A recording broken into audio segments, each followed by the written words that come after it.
Now before I lay the joinery out for the legs and the vices, I'm going to go through and make sure the bottom, the underside of the top is relatively flat, especially in the areas where I'm going to be putting that joinery. It doesn't need to be as flat as the top, but you definitely don't want it to be in real bad shape. So spend a little bit of time there. I lay out the locations for the mortises based on the plans. Now I have a certain amount of overhang on the bench, and if you do a bigger bench or a smaller bench, you can alter how much overhang there is and how long your stretchers are, and then you can put your mortises where they need to be. But if you're going to change the plans at all, make sure you think everything out, measure it out, draw it out to make sure you didn't miss anything. I'll use a drill to hog out most of the material, and then I'll take a chisel and chop that material away. Now the width of these mortises are 1 board width wide, which will match up nicely with the tendons that we made earlier by just gluing the 3 pieces together.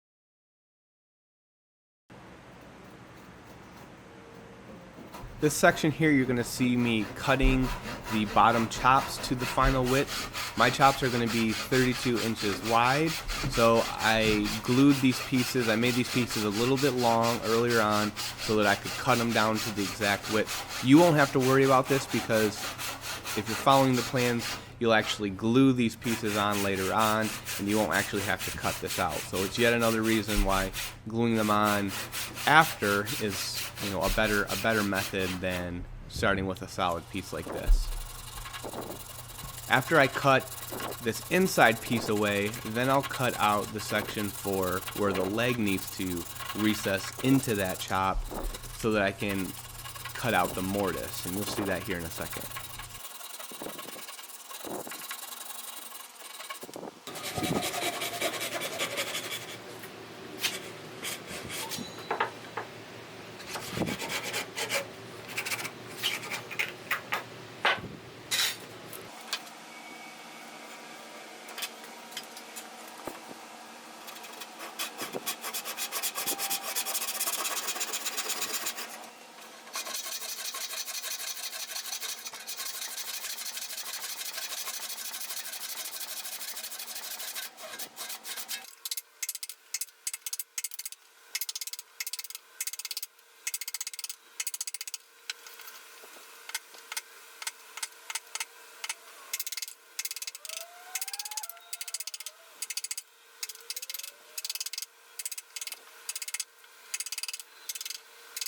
See, I could have avoided all this extra work if I would have just glued those 2 pieces on after, like I did on my original bench. But I didn't know better. I thought maybe this would be a stronger or a better approach, but come to find out it's actually more work than what it's worth, and it doesn't really add a whole lot of extra strength.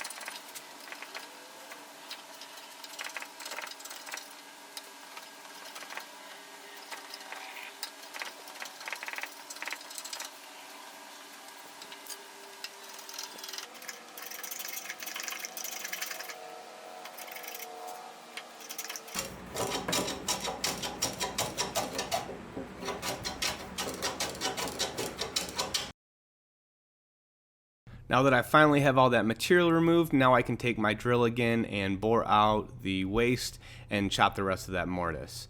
Again, this would be easier if those pieces weren't in the way yet.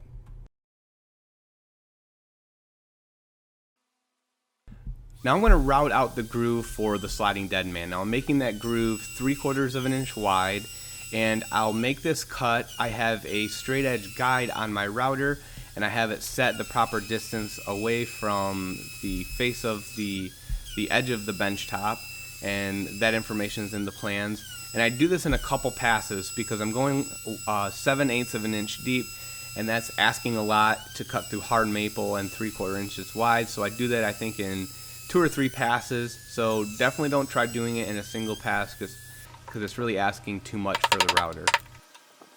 And because these rear chop pieces that are integrated into those boards are in place at this point, I actually have to take a chisel and chisel out the rest of the waste for that groove for the sliding dead man. If you wait to glue those pieces on later, then you can actually route all the way up to that line, and it's less work to do with the chisel.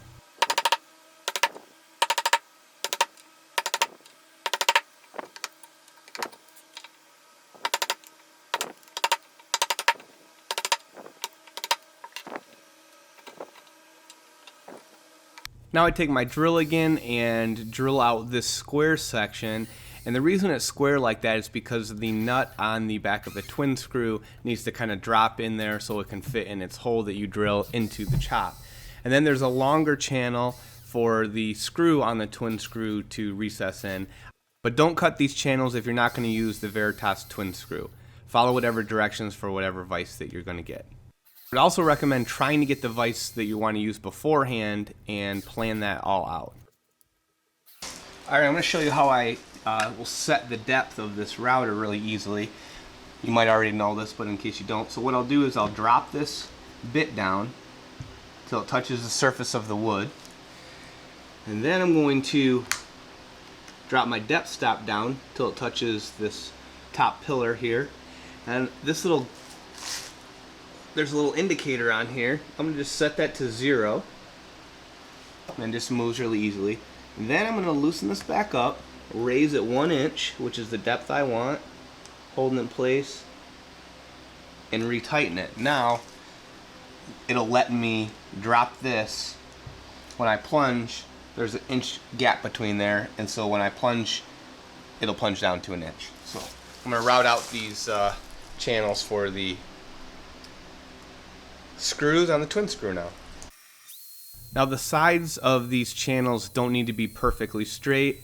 You mark out the channels with a pencil, and as long as you're pretty close with your bit, then you're going to be fine. This isn't any kind of joinery, you're basically just making space for that screw.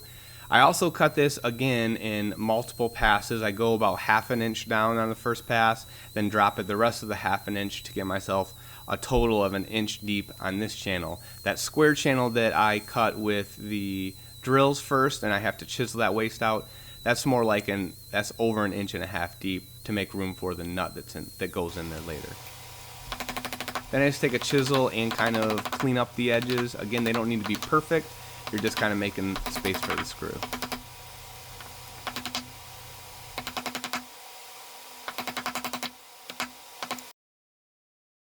Again, this section's a little bit deeper than 1 inch. I think it's 1.5 inches. Check the plans on that. But that's so that the nut can actually recess down there and make its way into the hole that you'll drill into the rear chops later on.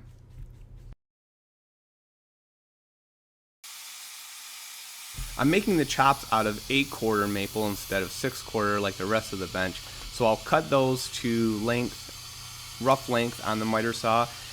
In the plans, or if you buy the lumber pack, you'll get 1 8/4 long board, and you can make your sliding dead man and your 2 chops out of that. If you're using dimensional lumber, or if you want to go thicker, you can laminate 2 pieces of dimensional lumber together to give you a slightly thicker chop, or you can order 10/4 or even 12/4 lumber. Then I'm going to rip that chop down to about 7.25 inches. My full width of the chop will be around 7 inches wide, but I'm going to go a little bit long on this because I'll be planing the extra down later on after I assemble it.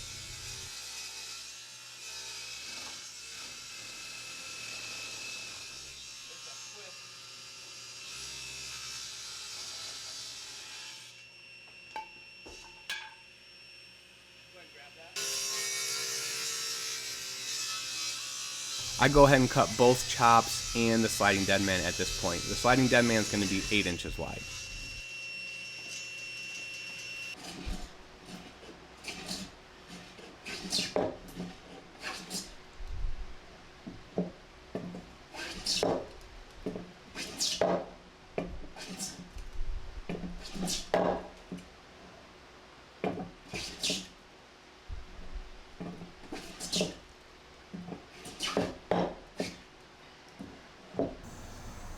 Alright, so before I assemble the bench and flip it over, I'm going to finish installing the vices. And over here is the twin screw vise.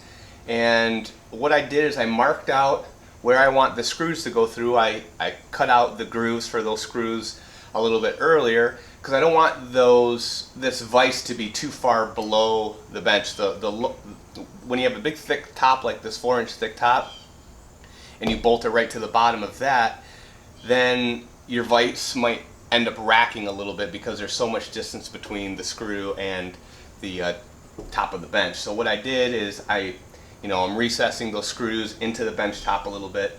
I marked out the center where I need to drill, but what I want to do is drill through this front chop first, and then I'll hold the chop to it and transfer those lines so that I get them dead on. You don't want those off at all. So what I did is I marked out my center lines, I transcribed those to this chop, and then I added a 1/16 of an inch.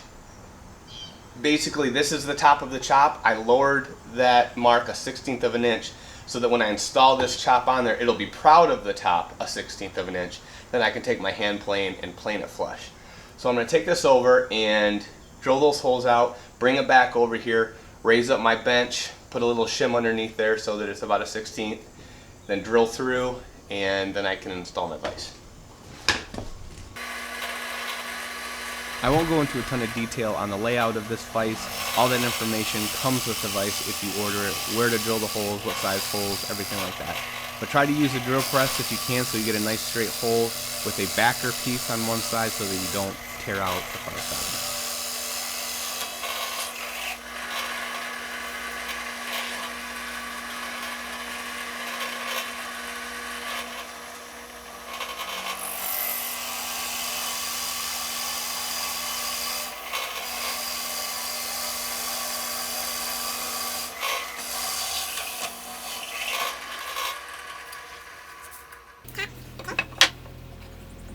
What I'll do is I'll shim the underside of the bench slightly, and then I'll clamp the front chop to the rear chops, and then I'll use those holes as guides for my Forstner bit so that I get a nice straight hole into the rear chop. I'll drill as far as I can through the front chop until my drill buries itself out, then I'll remove it and finish cutting the rest of the way through.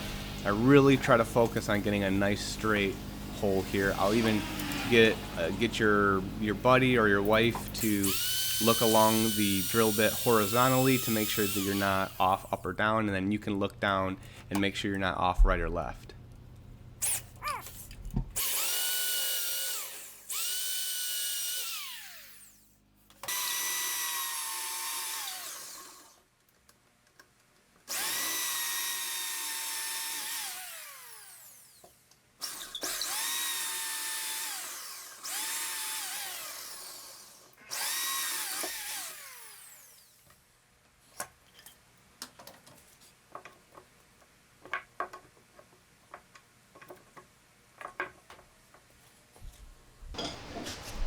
Alright, so I'm going to install these nuts essentially for the twin screw before I add the legs and flip it upside down. Just makes it a little bit easier here. So basically that's why I cut out this groove right here and recessed so the screws can come through here, but these just will slide into those holes that you made, and hopefully you made them really nice and straight. Just kind of tap them into place. Because we're recessing this twin screw into the bottom of the top a little bit, I had to go buy this 1/8" drill bit, which is really, really long, so that I could get a low enough angle to kind of countersink those holes. Maple's extremely hard to drill into, so you really need to try to get a countersunk hole. And in fact, I needed a slightly bigger drill bit, but that's all they had. Another tip, I think I mentioned it before, is that you'll really want to make sure you take some wax and wax the threads before you try driving them in, and it'll really help so that you don't strip or even break the screw while trying to drill it into maple.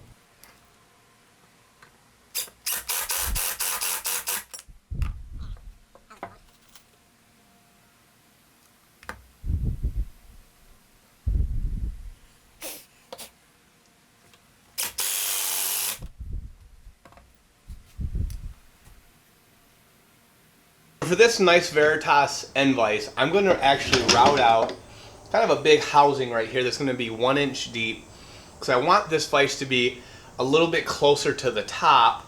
That way I'll get less racking rather than it being bolted to the bottom and be 4 inches away from the top. It's kind of hard to explain, but the deeper your bench is, and if you have your vise that far away, imagine this is the chop and you have something clamped up here at the top, you'll kind of get racking this way.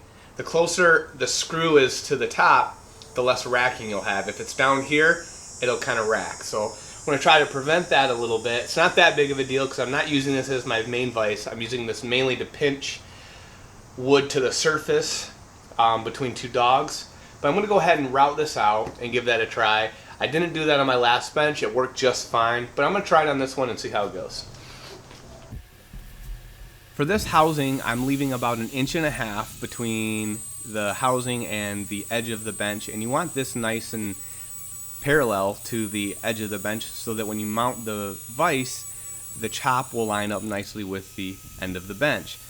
So I'm using a spiral upcut bit first, and I'm going down the full, I'm doing it in a couple passes here, and I'm creating a channel essentially for myself because I'm going to switch to a 3/4 inch bit and go the full depth, but I'm only going to be shaving off about 1/8 of an inch at a time. Because this is such a wide housing, you actually have to go full depth to route out that entire section, because the router will still need material for it to balance on. So if you go halfway, maybe go down 1/2 inch, then the router won't have anything to balance on when you need to come back through and go the rest of the way down. So I had to go down a full inch, and I wouldn't recommend doing any more, and I just took my time, went really slow.